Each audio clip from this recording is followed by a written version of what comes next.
کوئی مسئلہ پوچھ لیں، حاضر ہوں ہم ان کی بارگاہ۔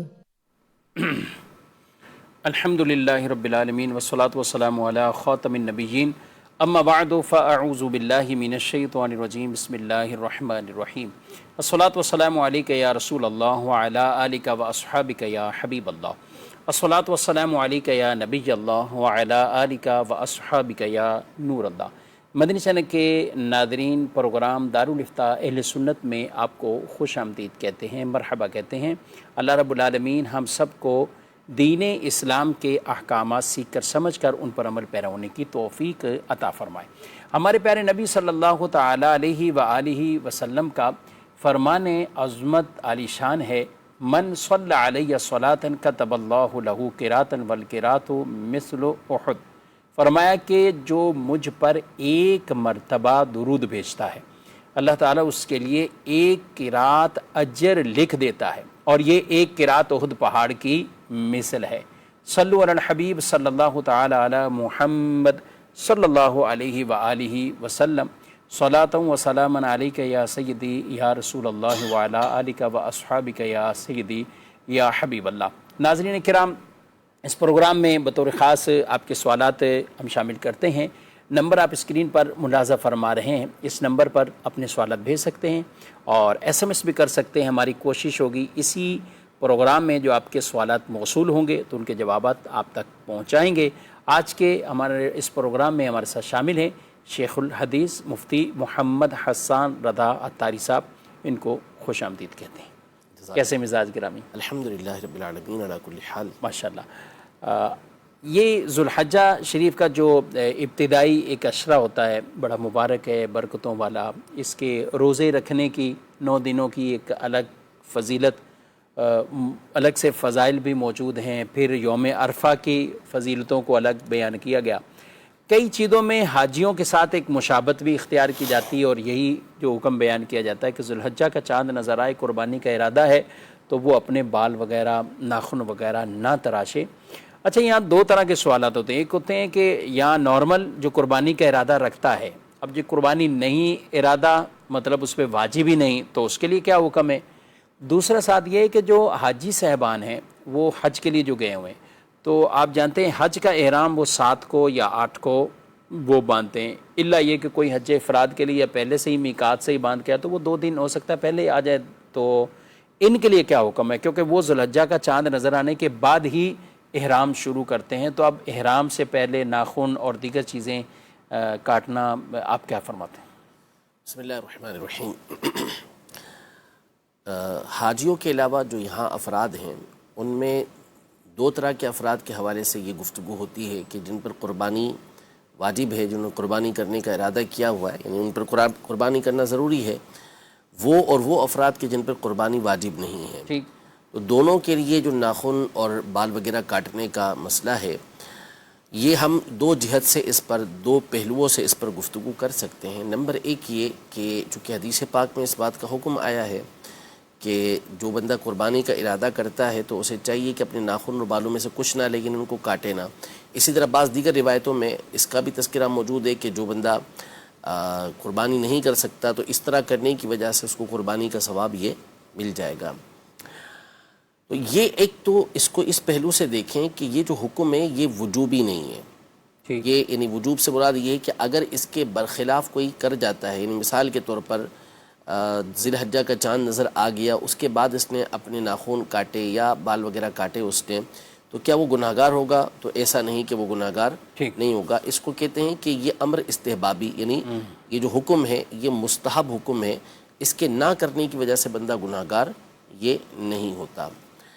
اچھا، اب بعض لوگ، اس میں دوسرا پہلو یہ ہے کہ یہاں بعض لوگ 2 طرح سے شدت برتتے ہیں۔ ایک وہ افراد کہ جن کی شدت اس پر ہوتی ہے کہ ناخن بال وغیرہ کاٹنے کو گویا کہ وہ وجوب کے درجے پر پہنچا دیتے ہیں، حالانکہ جو جمہور علماء کا موقف ہے وہ یہی ہے کہ یہ واجب نہیں ہے، واجب نہیں، ٹھیک ہے، بلکہ بعض صورتوں میں تو ناخن بال وغیرہ کاٹنا یہ ضروری ہو جائے گا۔ جیسے مثال کے طور پر 40 دن، صحیح مسلم شریف کی حدیث کے اندر حد بیان کی نبی پاک صلی اللہ علیہ وسلم کی طرف سے کہ 40 دن مقرر فرمائے ہیں، تو اب اگر کسی کو ذی الحجہ کے 10 دن کے اندر اندر 40 دن مثال کے طور پہ کسی وجہ سے گزر گئے کہ وہ ناخن و بال نہیں کاٹ سکا، یعنی ناخن نہیں کاٹ سکا، اور جو بال کاٹنے کا حکم ہے کہ ان کو کاٹ لینا چاہیے، تو اگر وہ 40 دن تک نہیں کاٹ سکا اور ذی الحجہ کا مہینہ شروع ہو چکا تو اب 41واں دن نہیں کرے گا بلکہ وہ اس کو کاٹ لے گا، کہ اب یہ جو کام ہے یہ کرنا اس کے لیے کیا ہو جائے گا، ضروری ہو جائے گا۔ تو اس لیے ایک تو یہ وجوب نہیں۔ اچھا، اب دوسری طرف ہم جاتے ہیں تو شریعت نے اس کو پسند ضرور کیا کہ اگر 40 دن نہیں گزرے اور یہ 10 دن آپ گزار لیتے ہیں اس کنڈیشن کے اندر کہ آپ نے ناخن و بال نہیں کاٹے، تو ایسا نہیں کہ شریعت مطہرہ کی یہ پسندیدہ نہیں ہے۔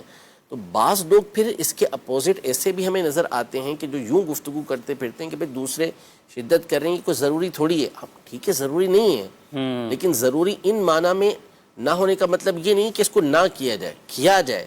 نبی پاک صلی اللہ علیہ وسلم نے یہ جو بات ارشاد فرمائی تھی وہ کس لیے ارشاد فرمائی تھی؟ اسی لیے فرمائی تھی نا کہ اس کے اوپر عمل کیا جائے، یا اس لیے بیان فرمائی تھی کہ اس کا کرنا ضروری نہیں ہے بلکہ کرنا بہتر ہے جبکہ کوئی اور وجہ نہ ہو۔ تو اس لیے اگر یہ 40 دن نہیں گزرے اور ذی الحجہ کا چاند نظر آ چکا ہے اور 40 دن 10 دن کے بعد بھی نہیں ہوں گے تو بہتر یہی ہے کہ آپ اپنی قربانی کرنے کے بعد ہی بال اور ناخنوں کو کاٹیں۔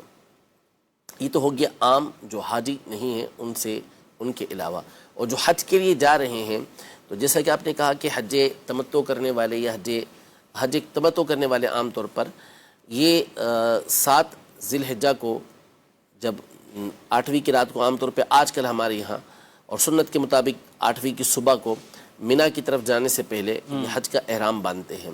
تو احرام حج کا ہو یا عمرے کا ہو، اس میں جداگانہ اس کے کچھ آداب ہیں، سنتیں بھی ہیں، مستحبات بھی ہیں، اور وہ یہ ہیں کہ احرام باندھنے سے پہلے خوشبو بھی لگائی جائے، احرام باندھنے سے پہلے جو غیر ضروری بال ہیں اور اسی طرح ناخن وغیرہ ہیں اس کو کاٹ لیا جائے۔ تو یہاں پر جو بظاہر اصول کی روشنی میں بات سمجھ آتی ہے وہ یہی سمجھ آتی ہے، واضح ہوتا ہے کہ بندہ جو حاجی ہے وہ اگر احرام باندھنا چاہ رہا ہے اور ذی الحجہ کا مہینہ شروع ہو چکا ہے تو اسے چاہیے کہ احرام کی ان آداب کا، مستحبات کا خیال کرتے ہوئے وہ اپنے جو غیر ضروری بال وغیرہ ہیں، ناخن وغیرہ ہیں، انہیں کاٹ لے، خوشبو وغیرہ کا استعمال احرام کی نیت کرنے سے پہلے کر لے تاکہ ان سنتوں پر مستقل عمل کا جو ہے وہ اسے موقع مل سکے، اس پر وہ عمل کرنے کی سعادت حاصل کر سکے۔ ٹھیک جی، مزید سوال؟ میرا نام سید عمران حسن ہے۔ میرا مفتی صاحب سے یہ سوال ہے، حلق یا تقصیر کے بعد کیا کرنا چاہیے؟ جی، حاجی جب حلق اور تقصیر کر لیتے ہیں تو اب کیا کرنا چاہیے ان کو؟ دیکھیے، حلق یا تقصیر جو ہوتی ہے اگر تو عمرے کی ہے تو ظاہر ہے کہ عمرے کے بعد تو حلق اور تقصیر میں پھر جب آپ کا آپ نے طواف کر لیا، سعی کر لی، تو اس کے بعد آخری عمل یہ حلق ہوتا ہے اور یا تقصیر ہوتا ہے۔ مرد کے لیے اختیار ہوتا ہے کہ وہ حلق کرے گا یا تقصیر کرے گا، حلق کروانا بہتر ہوتا ہے، اور عورت کے لیے صرف تقصیر ہے کہ اس نے تقصیر ہی کروانی ہے۔ تو جب تقصیر ہو گئی، عمرے کا احرام مکمل ہو جائے گا، اب آپ احرام کی پابندیوں سے نکل گئے، اس کے بعد کوئی نیا عمل اس مقام پر نہیں ہے کہ آپ کوئی نیا عمل کریں۔ ہاں، صدقہ و خیرات کرنا چاہتے ہیں تو بالکل آپ کیجئے، وہ مستحب عمل رہے گا۔ تو لیکن عمرہ مکمل ہو چکا، اب اس کے بعد آپ کا کوئی دوسرا عمل اس حوالے سے نہیں ہے۔ اب رہا حج کا معاملہ، تو بندہ جب حج کرتا ہے تو حج میں جو قارین اور متمتع ہوتے ہیں، یعنی حج قران والے اور تمتع کرنے والے، تو ان پر چونکہ واجب ہوتا ہے قربانی کا کرنا، اور جو حج افراد کرنے والا ہوتا ہے اس کے لیے مستحب ہوتا ہے، بہتر ہوتا ہے کہ وہ بھی قربانی کرے۔ تو حج میں جو امور ہیں وہ یہ ہیں کہ پہلے کنکری ماری جائے گی، کنکری مارنے کے بعد قربانی کی جائے گی، قربانی کرنے کے بعد اس نے حلق کروانا ہے، یا عورتیں ہیں تو تقصیر کروائیں گی، مرد کا بھی بہتر طریقہ یہ کہ وہ حلق ہی کروائے، سنت مبارکہ ہے، لیکن اسے بھی تقصیر کی اجازت دی گئی کہ 1/4 سر کا 1 پورا بال وہ کاٹ لے گا تو بھی وہ جو اس کے اوپر احرام کی اکثر پابندیاں ہیں وہ حج میں ختم ہو جائیں گی۔ جو حاجی ہے، اب اس نے جب یہ کام کر لیا، رمی بھی کر لی، کنکریاں مار لی، قربانی بھی ہو گئی، اس کے بعد اس نے حلق بھی کروا لیا، تو اب جو سنت طریقہ کار ہے اس کے مطابق اس کے اوپر حج طواف الزیارہ باقی ہے، یعنی اب اس نے طواف الزیارہ کرنا ہے۔ تو جب آپ حلق کروا لیتے ہیں، تقصیر کروا لیتے ہیں، تو احرام کی باقی ساری پابندیاں ختم ہو جاتی ہیں۔ البتہ میاں بیوی کہ جو آپس میں معاملات ہوتے ہیں وہ حرام رہتے ہیں، اس کی بھی اجازت نہیں ہوتی. وہ طواف و زیارہ کرنے کے بعد ایک دوسرے کے لیے حلال ہوتے ہیں. تو طواف و زیارہ کرنا یہ بندے کے اوپر لازم ہوتا ہے. طواف و زیارہ حج کا رکن ہے. تو جو آپ کا سوال ہے وہ اگر حج سے متعلق ہے تو حج میں پھر یہ ہے کہ حلق اور تقصیر کرنے کے بعد پھر آپ نے طواف و زیارہ کرنا ہے. پھر اس کے بعد اگلے دن 11ویں اور 12ویں کی رمی، اور بہتر ہے کہ سنت کے مطابق 13ویں کی رمی بھی آپ کریں. اور پھر ایک اور واجب طواف وداع کا ہوتا ہے وہ آپ نے ادا کرنا ہے. طواف و زیارہ کے بعد اگر پہلے کوئی سعی آپ نے نہیں کی تھی تو پھر اس صورت میں طواف و زیارہ کے بعد آپ نے سعی بھی کرنی ہے. ٹھیک ہے. اچھا، یہ جو نارمل عمرہ کرنے میں بعض اوقات حلق رہ رہا ہوتا ہے، یعنی صحیح ہوگی، اب حلق رہتا ہے، حلق کے لیے باہر جانا ہوتا ہے، تو اب وہ وہیں دوبارہ حرم شریف چلے جاتے ہیں، تو اس دوران کیا طواف وغیرہ کر سکتے ہیں؟ حلق کروانے سے پہلے طواف جی ہاں. طواف کر تو سکتے ہیں لیکن یہ سنت نہیں ہے. ٹھیک. یعنی سنت طریقہ کار یہی ہے کہ طواف کرنے کے فوری بعد آپ صحیح کریں، دیر نہ کریں. اور صحیح کر لی تو پھر اس کے بعد آپ ابھی احرام سے باہر نکلے نہیں، نیا عمرہ نہیں کر سکتے آپ صحیح. جب تک آپ احرام کی جو ہے وہ پابندیوں سے باہر نہیں نکلیں گے. اور وہ نکلنے کا طریقہ یہی کہ آپ حلق کروا لیں. اچھا، حلق کوشش یہی کرنی چاہیے کہ فوری کروا لینا چاہیے، کیونکہ ایسے بہت سارے ہمارے پاس مسئلے آتے ہیں کہ حلق فوری طور پہ تھکاوٹ کی وجہ سے بعض اوقات نہیں کروا پاتے، بھول جاتے ہیں اور پھر کپڑے چینج کر لیتے ہیں، پورا دن نکل جاتا ہے، پھر اچانک یاد آتا ہے کہ حلق رہ گیا ہے. تو بہت سارے پھر ان کے اوپر مسائل کھڑے ہو جاتے ہیں، کفارہ بھی لازم آ جاتا ہے. تو یوں کوشش یہی ہونی چاہیے، سنت مبارکہ بھی یہی ہے کہ آپ صحیح کر لی آپ نے تو اس کے بعد پھر آپ حلق کروا لیں. ٹھیک. اس سوال ہے ایس ایم ایس پہ کہ وقت سے پہلے اذان ہو جائے اور جماعت وقت کے اندر ہو تو کیا حکم ہے؟ جماعت یوں تو ہو جائے گی لیکن جو اذان ہے وہ خلاف سنت ہوئی وقت سے پہلے، اور حکم یہی ہے کہ اذان پھر وقت کے اندر دوبارہ دی جائے، کیونکہ جب علی وجہ سنت وہ ہوئی نہیں، سنت کے طور پر اذان ادا ہی نہیں ہوئی، تو پھر حکم یہ ہوگا کہ جب وقت شروع ہو تو دوبارہ سے اذان کہی جائے اور پھر اس کے ساتھ جماعت ادا کی جائے. یعنی وہ اذان شمار ہی نہیں ہوگی جو وقت سے پہلے وقت سے پہلے کیا دی وقت سے پہلے شروع بھی کر دی اور وقت کے درمیان آنے کے بعد پوری ہوئی تو بھی وہ شمار نہیں ہوگی. اچھا ٹھیک ہے.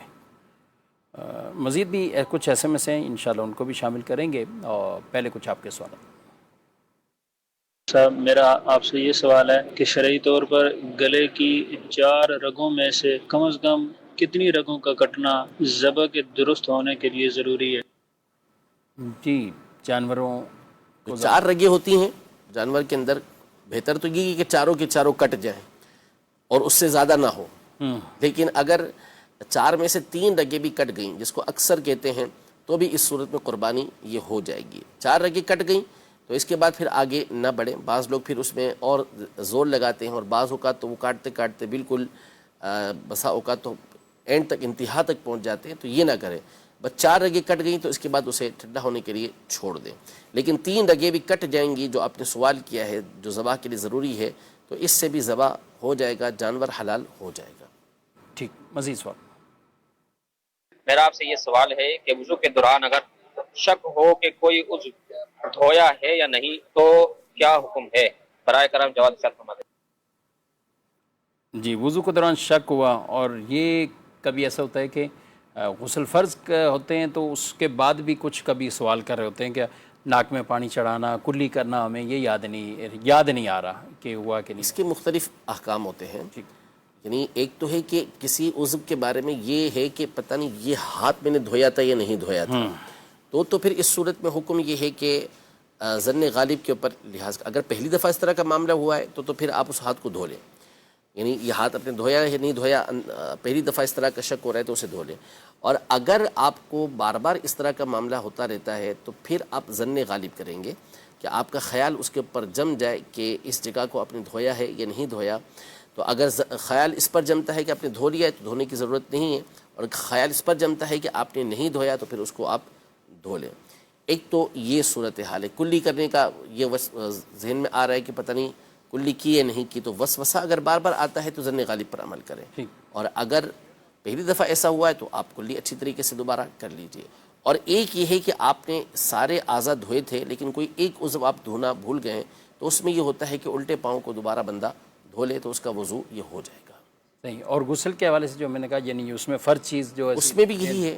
زن کا بار بار ایسا ہوتا ہے، پہلی دفعہ ایسا ہوا ہے تو دھو لے، بار بار ایسا ہوتا ہے تو پھر اس میں ظن غالب کے اوپر عمل کرے. اور وسوسے ہیں تو پھر ان کی طرف توجہ نہ دے. وسوسے تو پھر چھوٹیں ایک گے. تعداد ہے کہ جو وسوسوں کی وجہ سے پریشان ہوتے ہیں، یعنی پھر ان کو نہ عبادت میں کیا ایسا بھی ہو سکتا ہے کہ شیطان لوگوں سے اس انداز سے بھی کھیلتا ہو کہ یہ عبادت سے دور ہو جائیں اسی وجہ سے؟ وہ کھیلتا ہی ہے. یعنی آپ اس سے اندازہ لگائیں نا کہ یہ شرعی مسئلہ ہے کہ کوئی شخص بھی اگر نعوذ باللہ بغیر وضو کے یعنی بغیر طہارت کے نماز کو جائز سمجھتا ہے تو وہ دائرہ اسلام سے خارج ہو جائے گا. بے شک. یعنی اگر وہ جائز سمجھتا ہے، کیونکہ وہ کیا کر رہا ہے، قرآن کی نص کا ایک طرح سے انکار کر رہا ہے کہ قرآن نے نماز کے لیے وضو کا حکم یہ دیا ہوا ہے. لیکن جس کو اس طرح کے وساوس آتے ہوں، بار بار شیطان اسے تنگ کرتا ہے. عبداللہ ابن مبارک رحمۃ اللہ تعالی کا فرمان جامع ترمذی کے اندر موجود ہے کہ انہوں نے ارشاد فرمایا شیطان سے کہہ دے کہ میں بغیر وضو کے نماز پڑھ رہا ہوں، اللہ. اس کی پیروی نہ کرے، اس کے پیچھے نہ چلے. تو یہ یعنی واقعی یہ وہم شیطان کی طرف سے. بالکل ایسا ہوتا ہے. یعنی کئی افراد ایسے ہوتے ہیں ان کی نمازیں نکل جاتی ہیں، جماعت تو نکل ہی جاتی ہے اکثر، بعض اوقات تو نمازیں نکل جاتی. یعنی ہمارے پاس ایک تھوڑی، آپ کے پاس بھی آئے ہوں گے، ہمارے پاس بھی آتے ہیں بکثرت کہ 2 ڈھائی 3 گھنٹے ان کو سمجھانا اندر لگ جاتے، وضو میں لگ جاتے ہیں، غسل کے اندر 3 گھنٹے لگ جاتے ہیں. میرے پاس ایک بندہ آیا، بلکہ ایک نہیں کئی بندے آئے اس طرح کے کہ 3-3.5 گھنٹے ان کو غسل کے اندر لگ جاتے ہیں. اللہ. کتنے گھر والوں کے لیے کتنے گھر والوں کی اذیت الگ. اچھا مجھے کہہ رہے ہیں کہ کلی کرنے کے اندر 35 منٹ لگ جاتا. کیا میں نے کہا یار کلی کرنے 35 منٹ لگا رہے ہیں. آپ کا منہ ہے کیا ہے کہ اتنے سے منہ کو دھونے کے اندر جو ہے وہ 35. اب وہ پوری پھر اس نے مجھے ڈیٹیل بتائی کہ کس طریقے سے یہ منہ دھوتے ہیں. تو ایسا نہیں کرنا چاہیے. وسوسوں سے جان چھڑانا. ہاں ایسے افراد جو ہوتے ہیں نا، ان کو سمجھانا سب سے آسان کام ہے اور ان کو سمجھانا سب سے مشکل کام ہے. دونوں طرح کے ہیں. ہاں اصل یہ ہے کہ خود سمجھنا چاہیں، خود جان چھڑوانا چاہیں تو 2 منٹ کا تو کام. 2 منٹ کا کام ہوتا ہے، سمجھ جاتے ہیں. اور اگر خود جان نہ چھڑوانا چاہیں، خود ان کو پالنا چاہیں تو پھر ان کو سمجھانا یہ بہت مشکل کام ہوتا ہے. جی ناظرین کرام، اس میں بھی بہرحال توجہ دینی چاہیے اور اس طرح کے مسائل میں وساوس میں بطور خاص پڑھنا نہیں چاہیے. لا حول شریف پڑھیں، لا حول ولا قوت الا باللہ العلی العظیم. اور جو عمل کر رہے ہیں ایک دفعہ توجہ سے کر لیں. طہارت کا عمل ہے، وضو ہے، غسل ہے، دیگر. اچھا پھر یہاں پہ یہ موقوف نہیں رہتا مفتی صاحب، پھر یہ چیزیں آگے تو نمازوں میں بھی وساوس ہے، پھر رکعت میں وساوس، پھر طرح طرح کی اور پرابلم. اچھا یہ مردوں کے ساتھ نہیں، بعض ایسی خواتین اسلامی بہنیں بھی کچھ دینی مسئلے بھی پڑھ لی ہیں تو وہ بھی پریشان کن ہو جاتے ہیں. اصل میں دیکھیں یہ الگ الگ کیٹیگریاں ہوتی ہیں. اس میں بعضوں کو ہر چیز میں وسوسے آتے ہیں، بعضوں کو مخصوص چیز کے اندر ہی وسوسے آتے ہیں. بعضوں کو ایمانیات کے حوالے سے آئیں گے تو بعض کو نماز کے حوالے سے آئیں گے، بعض کو وضو کے حوالے سے آتے ہیں. تو الگ الگ یہ وساوس ہوتے ہیں. اس کا سب سے بہتر علاج یہی ہوتا ہے کہ ان کی طرف توجہ نہ کی جائے. جب بھی اس طرح کا کوئی معاملہ ہو فوراً اللہ پاک کا ذکر شروع کر دیا کریں اور اپنی توجہ دوسری طرف لے جایا کریں. اگر آپ یہ کر لیں گے نا تو آپ کی جان ان سے ویسے ہی چھوٹ جائے گی. اگر اس کے اوپر آپ عمل کرنا چاہیں گے، اگر اس کو سمجھ لیں گے اس نقطے کو کہ مجھے اس کی طرف توجہ نہیں کرنی، تو پھر آپ چھٹکارا پا لیں گے. جہاں آپ توجہ کر کے اس کی وضاحت کرنے لگیں گے، اس کی کوئی توجیہ کرنے لگیں گے، اس کا کوئی جواب دینے لگیں گے تو آپ چھٹکارا نہیں پا سکیں گے. مزید آپ کو پھر یہ شیطان الجھاتا چلا جائے گا. اس کے لیے میں مشورہ آپ کو دوں گا کہ اگر ایسے افراد اس مرض کے اندر مبتلا ہیں تو انہیں چاہیے کہ اپنا ہفتہ وار یا 15 دن یا مہینے کے اندر یہ معمول بنا لیں کہ امیر علیہ سنت دامت برکاتہم العالیہ کا جو رسالہ ہے وسوسے اور ان کا علاج، اسے ایک مرتبہ پڑھ لیا کریں. مہینے میں 1-8 مرتبہ اسے آپ پڑھ لیں. اگر آپ مبتلا ہو چکے ہیں اور ایک دفعہ پڑھنے کی بنیاد پر آپ سے یہ معاملات ختم نہ ہوئے یا دوبارہ شروع ہو گئے، آپ دوبارہ پڑھیں. انشاءاللہ چند ایک مرتبہ پڑھنے کے بعد آپ کو ویسے ہی تشفی ہو جائے گی، تسلی ہو جائے گی. آپ کی جان انشاءاللہ عز و جل ان وساوس سے چھوٹ جائے گی. کچھ اور سوالات بھی شامل کرتے ہیں. ایک خواتین کی طرف سے سوال ہے کہ گھر کے اندر خاتون کو کچن میں بھی کام کرنا ہے، آٹا بھی گوندنا ہے، دیگر چیزیں بھی کرنی. تو اب گھر میں کچھ نامحرم بھی رہتے ہوں یا آ جاتے ہوں اس دوران، تو کیا احتیاط ہونی چاہیے اس میں؟ امیر علیہ سنت دامت اچھا، برکات سوال ان میں پورا یہ ہے کہ جیسے آٹا گوندنا ہے، یہ کام کرنا ہے کچن میں، تو یہ عموماً آستینیں چڑھا کر یہ کام ہوتے ہیں، تو اس دوران کیا پھر کریں؟ امیر علیہ سنت دامت برکاتہم العالیہ نے پردے کے بارے میں سوال جواب کے حوالے سے اس کی احتیاطیں بیان فرمائی ہیں. یعنی بعض اوقات جو کمبائنڈ فیملیاں ہوتی ہیں اور گھر کے اندر دوسرے افراد بھی رہ رہے ہوتے ہیں، تو وہاں عورت کے لیے کچھ مشکل ہوتی ہے. یعنی ایسی خواتین کے لیے کہ جو پردہ کرنا چاہتی ہیں، ان کے لیے آزمائش آتی ہے، تو اس میں پھر ایک بڑی چادر وہ لے لے. جب اس کو اس بات کا اندیشہ ہے کہ کسی وقت بھی کوئی نامحرم یہاں پر آ سکتا ہے، سامنے آ سکتا ہے، تو بڑی چادر ایسی لے لے کہ جو اس کے محاسن ہیں، چھپانے کی چیزیں ہیں، وہ چھپ جائیں. باقی چہرہ اگر ظاہر ہو گیا یا ہاتھ جو یہ ظاہر ہو گیا، پاؤں کے تلوے ظاہر ہو گئے، تو ٹھیک ہے. پھر اس کے اوپر چونکہ حرج ہے تو یہاں اس کے لیے کوئی گناہ کی صورت نہیں ہوگی. اپنے آپ کو حتی الامکان بچانے کی کوشش کریں. باقی مزید تفصیل کے لیے آپ امیر علیہ سنت کی کتاب پردے کے بارے میں سوال جواب پڑھ لیں، اور اس میں خاص اس موقع کو آپ پڑھ لیں، انشاءاللہ تبارک و تعالی مزید آپ کو رہنمائی حاصل ہو جائے گی. ٹھیک جی، مزید سوال. میرا سوال ہے مفتی صاحب کے بارگاہ میں، کیا کنکریاں صرف مزدلفہ سے ہی اٹھانا ضروری ہے یا مینا یا مکہ یا کسی بھی جگہ سے اٹھائی جا سکتی ہیں؟ مزید سوال.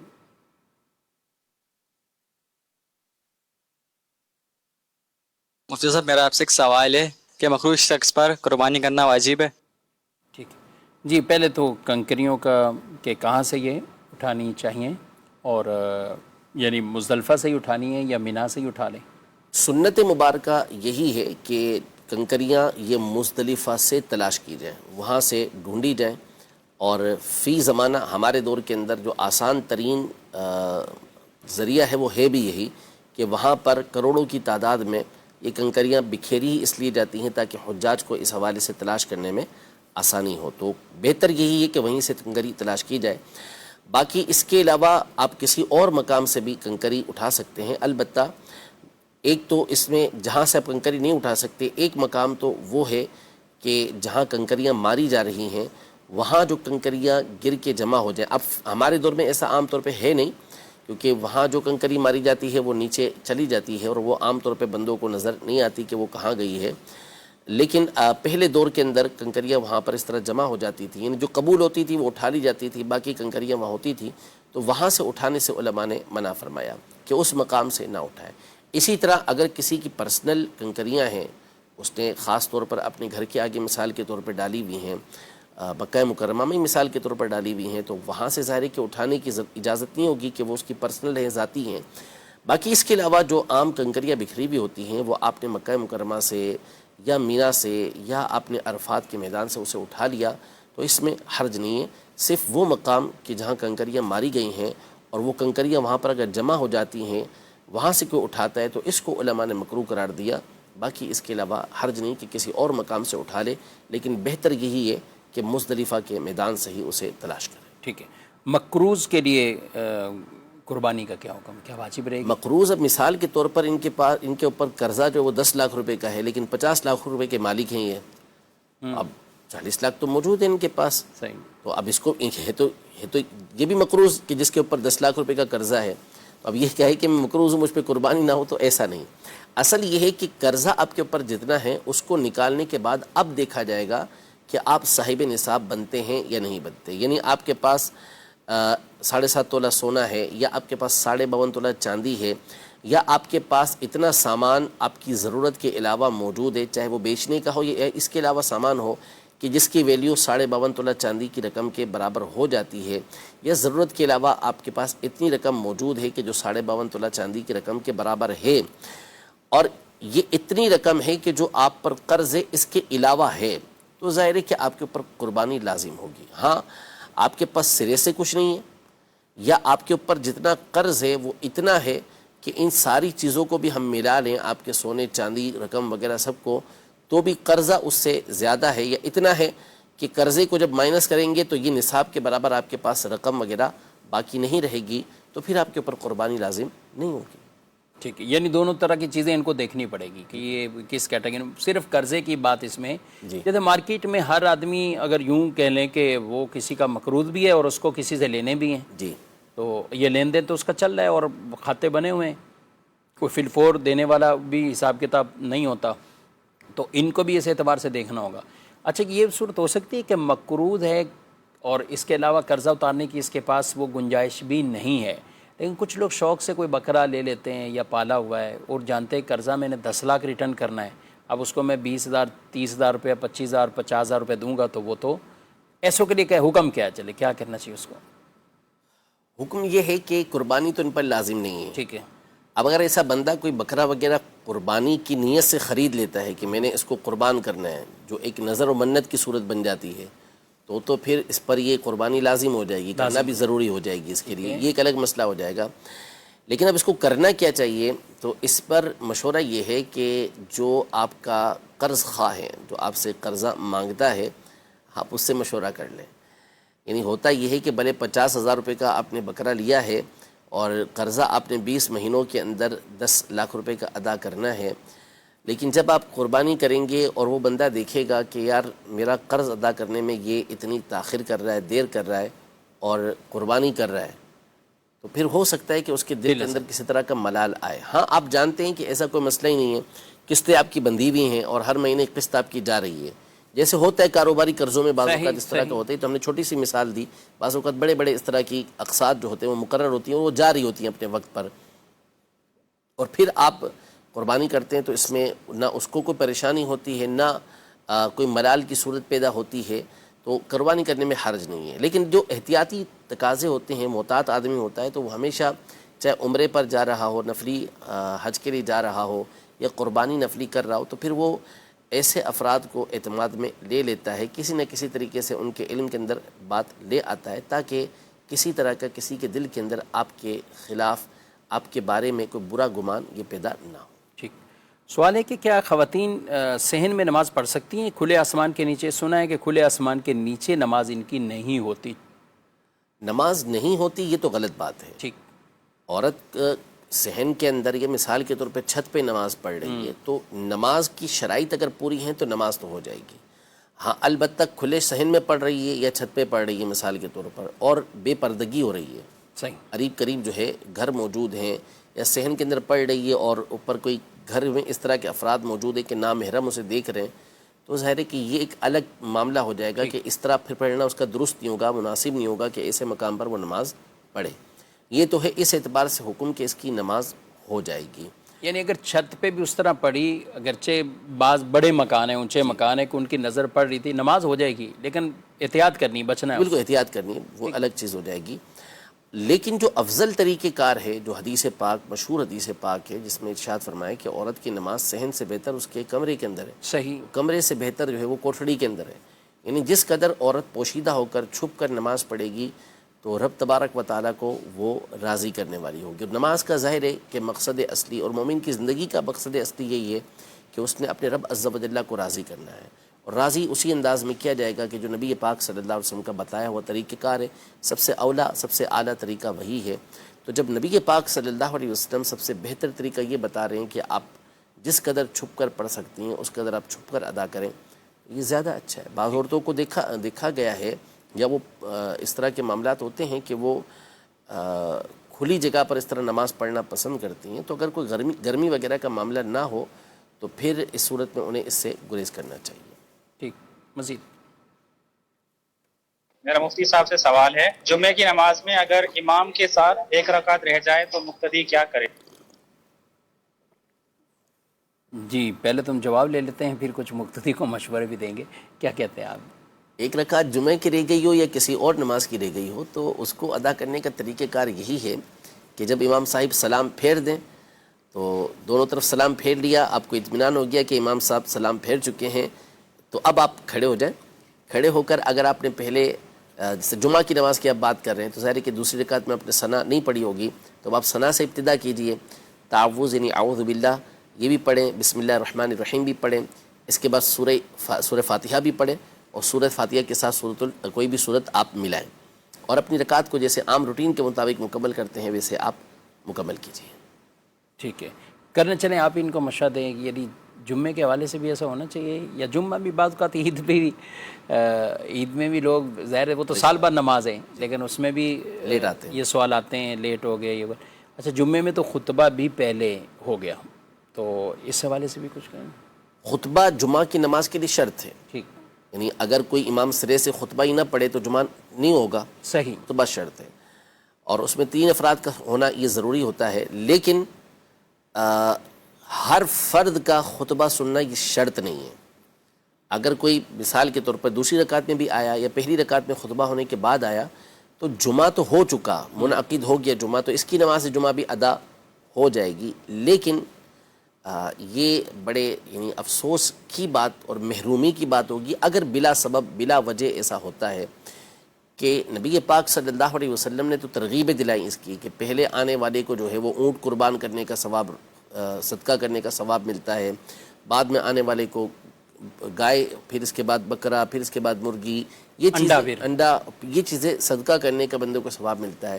پھر جب امام آ جاتا ہے ممبر پر تو فرشتے اپنے صحیفے بند کر کے یہ وہ بھی خطبہ سننے کے لیے حاضر ہو جاتے ہیں، یعنی جو ثواب تھا عظیم ثواب، اس سے اب یہ بندہ کیا ہو جاتا ہے، محروم ہو جاتا ہے۔ تو اور فرشتے اس کا نام بھی نہیں لکھتے، یعنی اس کا نام بھی نہیں لکھتے، اور یہ ایک جو اہم ثواب ہے، مخصوص ثواب ہے، اس سے بھی وہی یہ محروم ہو جاتا ہے۔ اسلاف کا تو یہ طریقہ کار تھا کہ امام غزالی رحمۃ اللہ تعالی علیہ نے اور دیگر نے اس بات کو لکھا کہ وہ جمعہ کے دن تو فجر کے اندر پہنچ جاتے تھے، اللہ اللہ اللہ، یعنی فجر سے پہلے جمعہ کی تیاریاں وہاں شروع ہو جاتی تھیں، کیونکہ جو لیٹ کرے گا پھر اسے آگے جگہ نہیں مل پائے گی، وہ کوشش کرتے تھے کہ سب سے پہلے ہم آگے بڑھیں۔ تو جمعہ کا دن ہے، مسلمانوں کی عید کا دن ہے، ہم تو یہ دیکھتے ہیں کہ جیسے جس علاقے میں رہتا ہوں تو اس کے قریب جو ہے وہ ایک کرکٹ اسٹیڈیم ہے، کھیل کا میدان ہے، تو بعض اوقات فجر میں پہلے کئی دفعہ میں نے ایسا دیکھا کہ فجر میں گاڑیاں جا رہی ہیں بہترین قسم کی، تو مجھے بڑا حیرت ہوتی تھی کہ اس ٹائم اتنی گاڑیاں اس طرف کیوں جا رہی ہیں، تو پھر بعد میں پتہ چلتا تھا کہ وہ میچ ہے، اور کوئی 7، 8، 9 بجے میچ شروع ہونے کا ہے تو پہلے سے آگے جگہ لینے کے لیے فجر پڑھ کے نکل رہے ہیں لوگ، یعنی کرکٹ میچ کے لیے آپ اس قدر اہتمام کر رہے ہیں۔ اچھا اس کی ٹکٹیں بھی پہلے سے ہی ہوں گی، ظاہر سی بات، بکنگ سب چیزیں پہلے چیزیں، لیکن جمعہ جو مسلمانوں کا اتنا بڑا اجتماع ہے اور مسلمانوں کی عید کا دن ہے، اس کے اندر آپ یہی کنڈیشن کہ آپ اس ٹائم پہنچ رہے ہیں کہ آپ کی رکعت تک نکل رہی ہے، کسی کی 1 رکعت نکل رہی ہے، کئی ایسے ہوتے ہیں، اس طرح بھی ہوا ہے کہ امام صاحب نے سلام پھیرا، قدم ان کا مسجد کے اندر رہا ہے، پھر بھاگتے ہیں دوسری مسجد کے اندر کہ آپ کہاں جائیں، اب مل گئی تو ٹھیک ہے، فبیہا، وہ بھی وہ کہ جس کا ذہن ہو پڑھنے کا، تو پھر وہ دوسری جگہ پر بھاگ رہے ہوتے ہیں۔ تو ہماری مسجد چونکہ 3 منزلیں ہیں تو مطلب میزینین ہے، پھر اوپر مسجد ہے، کبھی رش زیادہ ہوتا ہے تو پھر اوپر چھت پہ بھی یا متصل مدرسہ ہے تو اس طرح بھی نمازی جاتے ہیں، بالخصوص رمضان میں تو اس طرح کیفیت۔ تو وہ مسجد کے بعد خادمین نے مجھے بتایا کہ ہم سیڑھیوں میں لوگوں کو اوپر بھیج رہے ہوتے ہیں، تو بولے مفتی صاحب وہ جو آخری ٹائم ہوتا ہے نا تو اس میں بعض اوقات یہ ہوتا ہے کہ اب اوپر بھی جگہ نہیں ہے، جیسے جگہ نہیں ہے اور ادھر بھی خطرہ ہے کہ اب سلام پھر جائے گا، تو کوئی سیڑھیوں میں ہی شروع ہو جاتے ہیں، سیڑھی میں اس سیڑھی پہ نماز پڑھ رہا ہے، اوپر والی سیڑھی پہ سجدہ کر رہا ہے، میں نے کہا نماز کیسے پڑھتا ہوگا پوری؟ تو یعنی کچھ ایسے جو بھاگ دوڑ میں آخری ٹائم آئے بس آپ سیڑھی میں ہی کھڑے ہو جاؤ، یا اب کوئی اور جگہ تو ملنی نہیں ہے تو اسی طرف ہی وہ نماز پڑھ لیں۔ تو کوشش یہی ہونی چاہیے ناظرین کرام کہ جمعے کے دن اہتمام کے ساتھ جمعے کے غسل کرنے، اس کی الگ فضیلت، اس میں خوشبو لگانے، وہاں جانا، کوئی برائی نہ کرنا، اور اس کے اندر پورے فضائل احادیث طیبہ کے اندر وہ ہمیں ملتے ہیں اور اہتمام ملتا ہے۔ سورہ جمعہ خود ایک اہتمام سے فَاسْعُوا إِلَىٰ ذِكْرِ اللَّهِ، بعض اوقات یوں کہتے ہیں کہ یہ بات تو کبھی ہمیں امام صاحب نے بتائی نہیں، بھائی آپ آئے کب آتے کب ہیں آپ نہ بیان سننے کے لیے امام کے آپ ٹائم پر پہنچے ہیں، تو پھر نتیجے پھر اسی طرح کے نکلتے ہیں۔ کچھ سوال بھی ہیں، لوگ کہتے ہیں کہ پہلے والد یا والدہ کی قربانی ہوتی ہے پھر بیٹے کی ہوتی ہے، فوت ہوئے لوگوں کی قربانی ہوتی ہے یا نہیں، یعنی والد یا والدہ کی قربانی پہلے پھر بیٹے کی ورنہ نہیں، کیا کہیں؟ ایسا کچھ نہیں ہے۔ اچھا حج کے لیے بھی یہ تصور تصور ہے، لیکن ایسا کچھ نہیں ہے، اصل جس کے اوپر جو عبادت فرض ہے اس کو ادا کرنا ضروری ہے. والدین کے اوپر قربانی فرض واجب ہے، ضروری ہے ان کے اوپر کرنا. تو بیٹا اگر ان کی طرف سے کرتا ہے ان کی اجازت کے ساتھ تو بہت اچھی بات ہے، اور پہلے وہ ان کی طرف سے کرتا ہے تو بھی اچھی بات ہے. لیکن اس کا مطلب یہ نہیں ہے کہ والدین اگر قربانی نہیں کر رہے تو یہ اس کے اوپر قربانی واجب ہے اور یہ نہ کرے، یہ جائز نہیں ہے. قربانی کرنا اس کے اوپر لازم ہے. اسی طرح حج کے حوالے سے یہ بات زیادہ مشہور ہے. قربانی کے تو چلیں بہت ہی کم یہ سننے کو ملا ہے اس طرح، تقریباً ہو بھی جاتی ہیں، کر بھی رہے ہوتے ہیں. لیکن یہ جو ہے حج کا یہ تو بڑا مشہور ہے کہ جب تک والد یا والدہ حج نہ کر لیں تو بیٹا حج نہیں کر سکتے. تو بالکل باطل بات ہے. یعنی جس کے اوپر حج فرض ہے اس پر لازم ہے کہ اس نے حج کے لیے جانا ہے. والد کے پاس نہیں ہے اتنا مال اور والدہ کے پاس نہیں ہے اتنا مال کہ وہ حج ادا کر سکیں، اور بیٹے کے پاس اتنا مال ہو گیا، وہ مالدار ہو گیا، تو اب اس پر لازم ہے. یہاں تو اجازت لے گا والدین سے، لیکن اگر والدین اجازت نہیں دیتے تو بھی اس کو جانا ہوگا. ضروری ہوگا کہ یہ فرض ہے، اس کو ادا کرنا اس پر لازم ہے. قرآن پاک کی آیات بھی موجود ہیں، احادیث طیبہ بھی اس حوالے سے موجود ہیں. ناظرین کرام، آپ نے پروگرام ملاحظہ کیا ہے اور آپ کے کئی ایسے شرعی سوالات، دینی سوالات جو آپ رہنمائی لینا چاہتے ہیں، پوچھنا چاہتے ہیں، تو دارالتحریک سنت کا یہ نمبر اپنے پاس رکھیں اور اس نمبر پر صبح 10 بجے سے لے کر 4 بجے تک آپ اس دوران رہنمائی لے سکتے ہیں. بالخصوص ابھی ایام میں ایک طرح کے حاجیوں کے ایام بھی ہیں، اور ان کے لیے رہنمائی ہو یا قربانی کے حوالے سے کچھ پوچھنا چاہیں تو اس نمبر پر آپ رابطہ فرمائیں تو انشاءاللہ آپ کو رہنمائی ملے گی. قربانی کے دنوں میں بھی انشاءاللہ العزیز یہی نمبر یہ آن ہوگا، اور قربانی کے دنوں میں بھی اس پر باقاعدہ رہنمائی کی جائے گی. اللہ تعالی ہم سب کو علم دین سیکھ کر سمجھ کر اس پر درست طریقے سے عمل پیرا ہونے کی توفیق عطا فرمائے. آمین بجاہ النبی الامین صلی اللہ علیہ وآلہ وسلم.